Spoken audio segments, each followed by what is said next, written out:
So I am not related to Miss Marks and Miss Dunn, but I love Pat Bramlett, so that's why I'm here today to share.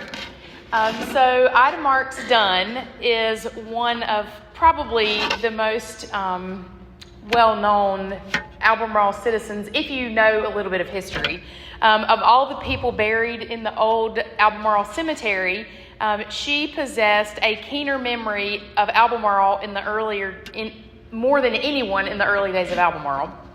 In 1966, she was interviewed by a reporter from the Stanley News and Press, and she was 90 then. And during her interview, she recalled the street scenes back in the early days, all these interesting incidents, and she named several individuals that she remembered, and we'll talk about some of those. So she moved with her family in 1884. She was 7, and they moved from a farm in New London.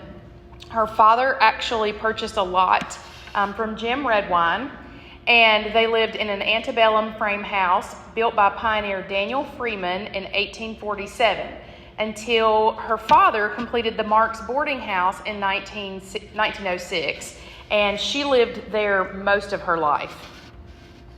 The famous boarding house accommodated up to 20 regular boarders who got a month's room and board for $30.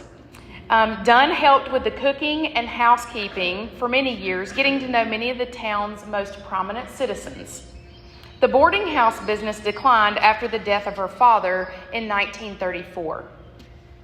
Once she and her 2 sisters thought it would be a really neat idea to try to put together a reunion for all of the boarders. And then when the list got to be more than 200, they decided that probably was not worth pursuing. But these are the sisters, Patty and Sally. Though she finished only the 6th reader in school here, she developed a keen ability in business and bookkeeping. She kept records and did the paperwork for her father, Whit, while he worked for the federal government, traveling all over the country, bidding on star mail routes and subletting contracts. She became so proficient at the work, she did some of the bidding herself. She helped her father in the other numerous business enterprises here and in the Palestine community. Her husband, Joe Dunn, associated in business with her father, but only lived a couple of years after their marriage, and they had a daughter also named Joe Dunn.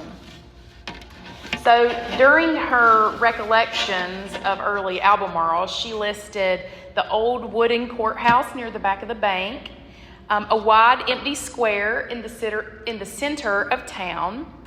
She remembered Kurt Howell's grog shop, the Haycock or Hathcock, however they wanted to pronounce it then, blacksmith shop, the Marshall Hotel, Spinks Academy where Central School is now, several public wells in the streets from which almost everyone obtained their household water, street mud, and dust, depending on the season.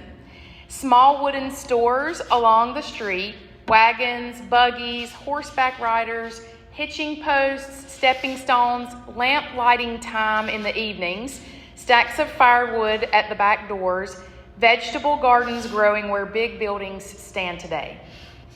She also remembered names like Anderson, Watkins, Ross, Melton, Freeman, Hearn, Pemberton, Lilly, Boston, King, Austin, Russell, Kirk, Littleton, Huckabee, Klutz, Caldwell, and many more.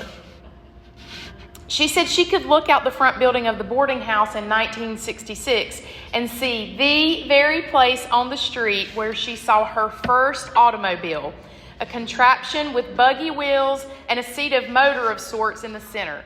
Amazed citizens flocked around it. This is my idea of the first car show in Albemarle. Stanley County history is richer because of the memories shared by this illustrious lady from Albemarle. And this is the agreement where the Marks gave the home to the Historical Society. Yes. And then this is Patty in the wheelchair. This is the sister. And we saw Sally in the first presentation. You saw her as one of the employees. So Ida Dunn's first childhood, the 1847 Freeman Marks House, is owned and operated by the Stanley County Historical Society, and the home was listed on the National Register of Historic Places in 1995. And I was having a conversation with one of my brothers this morning, actually, and he told me all about this because he had read about it in a book. So I was like, I'm glad somebody's learning something. Yes.